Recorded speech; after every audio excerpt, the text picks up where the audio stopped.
They thought they could control me, strip away my freedom, and humiliate me on my own property. The HOA believed their rules were absolute, that no one dared stand against their endless fines and petty power plays. But when they crossed the line, taking something they had no right to, I decided to fight back in a way no one in the neighborhood would ever forget. What happens when an entire community discovers that their arrogance has consequences they never saw coming? At first glance, the neighborhood looked like the picture of perfection. Manicured lawns, neat driveways, rows of houses that all seemed cut from the same mold. For many families, it was the kind of place they'd dreamed of living, a quiet refuge where children rode bikes freely, and neighbors exchanged polite smiles across white picket fences. For the homeowner at the center of this story, it was supposed to be just that, a fresh start. They had worked tirelessly to afford this home, picturing long evenings on the porch, weekends in the garden, and the comfort of knowing they had finally carved out a little corner of peace for themselves. But behind the polished image of harmony, there was something darker simmering. The HOA carried itself with an air of quiet authority, issuing newsletters that sounded more like ultimatums and enforcing rules that went far beyond community standards. At first, it was little things, reminders about mailbox paint, warnings about trash bins being left out too long, and cold notices about flower beds that didn't meet aesthetic guidelines. Most shrugged it off, but our homeowner couldn't help but notice the way the board's gaze seemed to linger on them longer than anyone else. Every small detail of their property was inspected, every minor oversight magnified. And while the homeowner tried to brush it off, a nagging thought kept creeping in.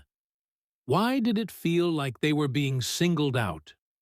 What began as an ordinary move into a quiet neighborhood was about to spiral into a battle that would shake the entire community. At first, the notices seemed harmless enough. A slip of paper in the mailbox, a printed warning tucked under the door. Your lawn exceeds the approved grass height by 1 inch.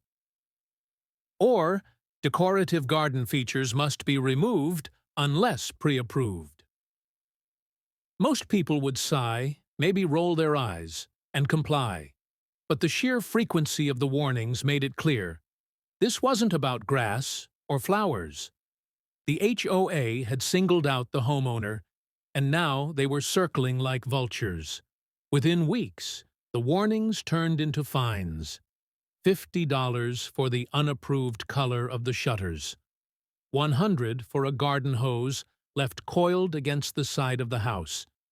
The most insulting fine came when they were charged $250 for parking violations.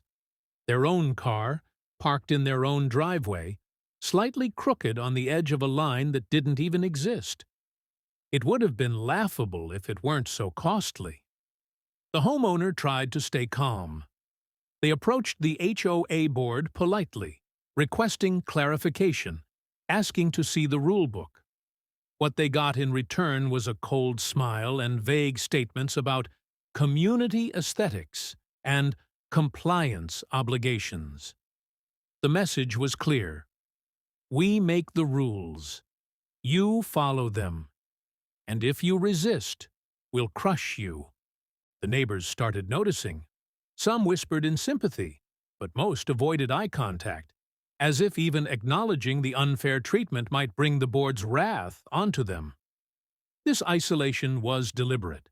The HOA wasn't just fining one person. They were making an example out of them. Things only escalated from there. One morning, the homeowner woke up to find a bright orange violation notice taped to their front door, warning that their fence height exceeded community standards. The irony? The fence had been there long before they moved in. It was built by the developer, identical to every other fence on the street. But somehow, theirs was suddenly non-compliant. A week later, they were fined again, this time for unsanctioned exterior modifications. The supposed modification? A wind chime hanging by the porch. It wasn't about rules anymore. It was personal. As the fines piled up, the HOA began threatening legal action. Letters arrived with bold warnings stamped across the top. Failure to comply may result in property liens. In plain terms, the HOA was threatening to take their home. The homeowner refused to back down. They started documenting everything, taking photos of their yard, their fence, their supposedly illegal wind chime. They gathered copies of letters, timestamps, even testimonies from the few brave neighbors willing to admit that their homes had the exact same features. But the HOA didn't care about evidence. They had power, and they thrived on fear. Soon, the harassment left the paper trail and entered everyday life. Board members drove slowly past the house, pausing as if inspecting every inch. Strangers appeared, snapping photos from the sidewalk. It was constant surveillance, a suffocating reminder that privacy no longer existed. Then came the breaking point. On a quiet Saturday morning, the homeowner discovered something horrifying. Their water had been shut off. At first, they assumed it was a city issue, but after a frantic round of phone calls, the truth came out. The HOA had filed a non-compliance order and requested utility suspension until fines were paid. They had weaponized basic necessities. For the homeowner, that was the moment everything changed. The fear turned into fury. They began digging deeper, determined to find out how far this web of control reached. And what they uncovered shocked them. The HOA wasn't just enforcing rules. They were manipulating them. In the board's financial records, buried in public filings that most residents never bothered to check, the homeowner discovered a pattern. Tens of thousands of dollars in compliance fees had been collected, but the money didn't go back into the community. Instead, it disappeared into vague administrative expenses. A closer look revealed that two board members had businesses conveniently contracted to provide maintenance services at grossly inflated costs. This wasn't about aesthetics. This was about profit. And the homeowner wasn't just a victim. They were a threat to the system, because they were starting to expose it. Word spread quickly. A few neighbors, emboldened by the homeowner's discoveries, began comparing their own experiences. One couple admitted they had been fined for planting roses that weren't on the approved list. Another had been forced to pay $500 for a shed that had been in their yard for 15 years. One elderly resident broke down in tears, confessing they'd nearly lost their home after the HOA stacked thousands of dollars in fines on top of them for non-compliant gutters. This wasn't just one person's fight anymore. It was a war against a regime of petty tyranny. But the HOA wasn't about to let their authority be questioned. They doubled down. More fines. More threats. Letters stamped in red ink. Rumors spread that the homeowner was disruptive, a problem resident who didn't respect the community. The board painted them as reckless, unreasonable, even dangerous. And for a while, it worked. Neighbors pulled away again, scared to be seen siding with someone the board had marked. But behind closed doors, people were watching and waiting. The pressure reached its boiling point when the HOA announced a mandatory compliance inspection of the homeowner's property. Inspectors arrived with clipboards, measuring tape, and cameras, combing through every inch of the yard, peering into windows, jotting down infractions that didn't even exist. It wasn't an inspection. It was intimidation. When the homeowner demanded to know the legal basis for such an invasion, the inspectors refused to answer.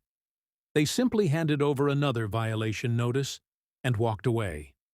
By now, the homeowner had a mountain of documentation, proof of the harassment, evidence of the corruption.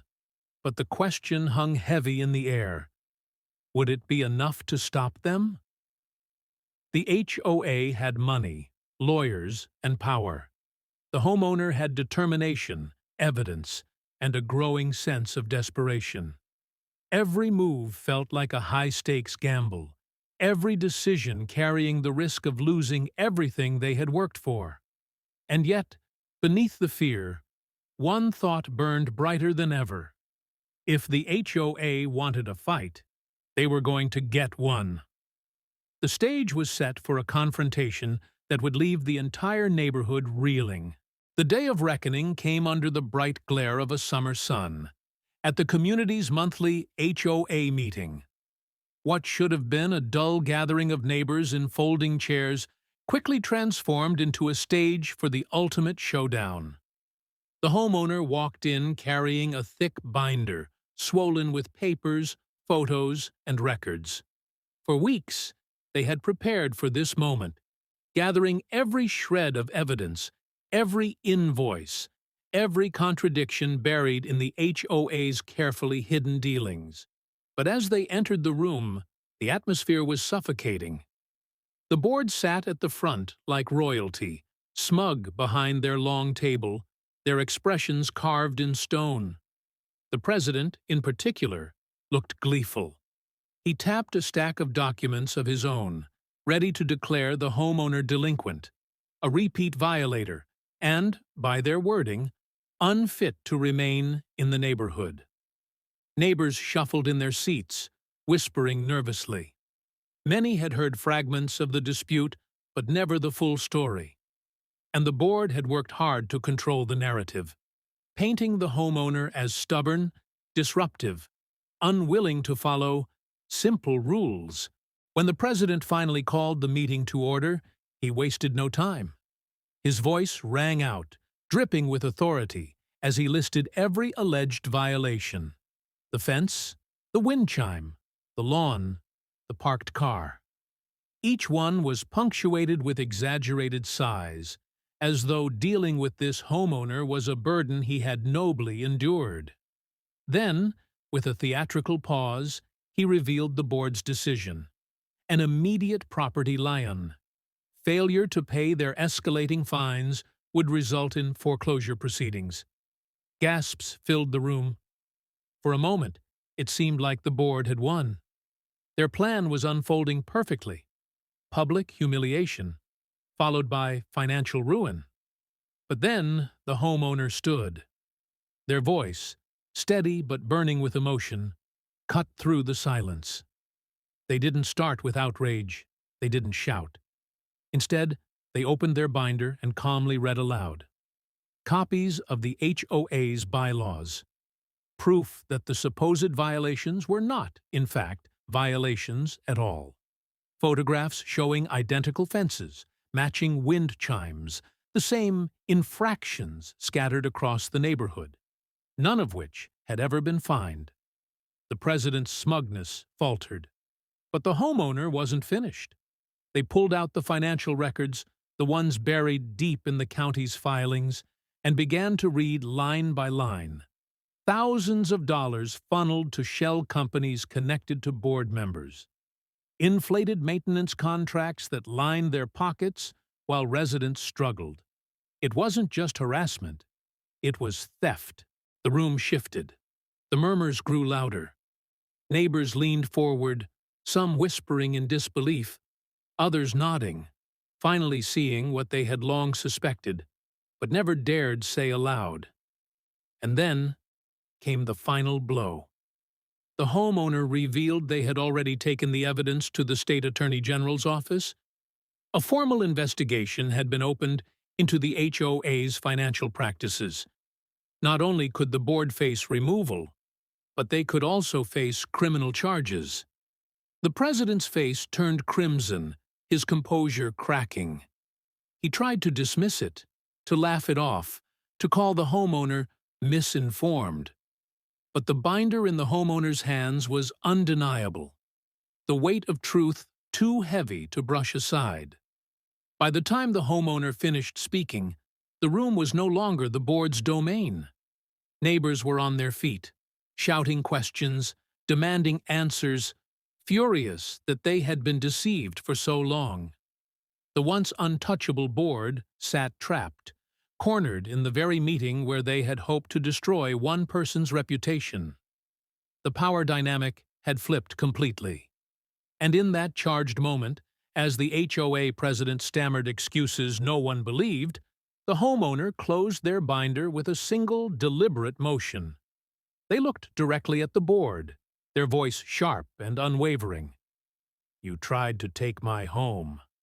Now it's your turn to answer for everything you've done." The room erupted. Neighbors cheered, some clapped. Others simply stared in stunned silence. The board, once feared, now sat powerless under the weight of their own corruption. It was no longer just a fight for one homeowner's rights. It was the collapse of an empire built on greed and intimidation. And as the meeting dissolved into chaos, one thing was clear. Nothing in this neighborhood would ever be the same again. When the meeting dissolved into chaos, it felt like a dam had broken. For months, neighbors had whispered, complained in hushed tones, and suffered silently under the board's grip. But now, the truth was out. The evidence was undeniable, and the carefully maintained illusion of fairness had crumbled in an instant. In the days that followed, the ripple effect was impossible to ignore.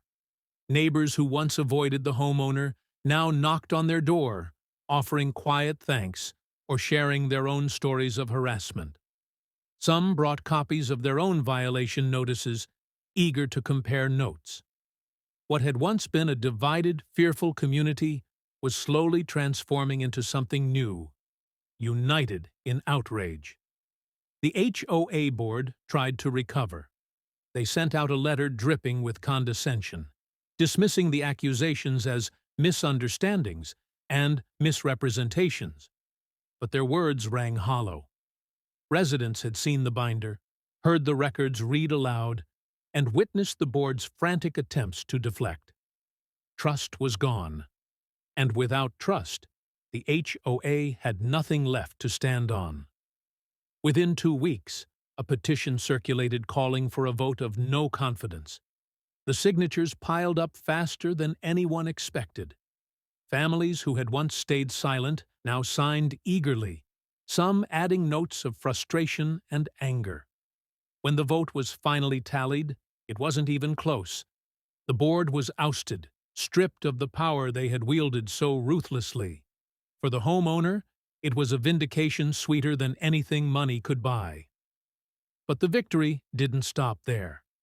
The investigation opened by the Attorney General's office moved quickly.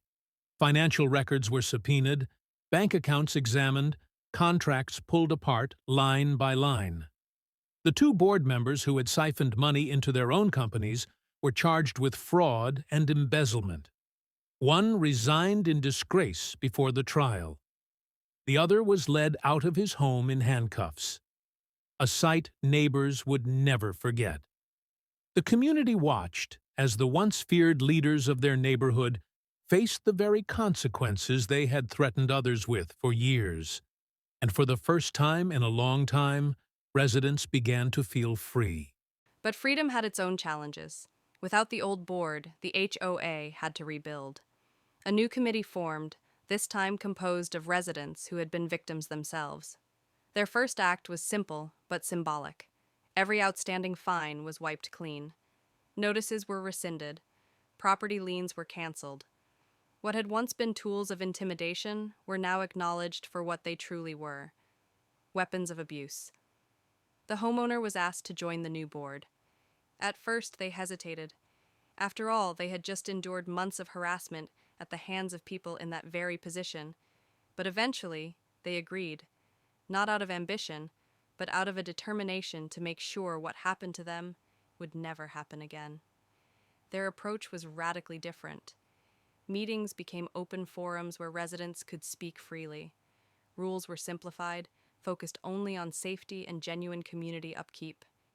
Instead of threatening letters, the board offered assistance, connecting elderly residents with volunteers to maintain their lawns or organizing community projects to repair fences and clean sidewalks. The very thing that had once been a source of fear slowly became a foundation for something healthier, actual community. The transformation wasn't immediate, and scars remained. Some neighbors still felt wary, others resentful of the years they had lost under the old regime. But step by step, trust rebuilt itself. Children played outside without parents worrying about infractions. Gardens blossomed in colors once deemed unapproved. People smiled again, not the forced, tight-lipped smiles of fear, but genuine ones. And for the homeowner, life finally became what they had hoped for in the beginning: peaceful. They could sit on their porch in the evening, listen to the soft clinking of their wind chime, and know that they had not only defended their home, but also reshaped the future of the entire neighborhood. The long-term impact stretched far beyond a single cul-de-sac. Other communities nearby heard about the scandal, and about how one resident had toppled an abusive board with persistence, evidence, and courage. News articles circulated, covering the fraud convictions and the grassroots rebuilding effort. The story spread across online forums, where frustrated homeowners in other states shared their own horror stories. For many, it became a rallying cry, proof that the HOA's power was not absolute, and that standing up could in fact change everything. But perhaps the most powerful outcome wasn't in the headlines or the legal filings. It was in the quiet confidence of the people who had once been silent. The elderly woman who thought she might lose her home over gutter fines now tended her rose garden without fear.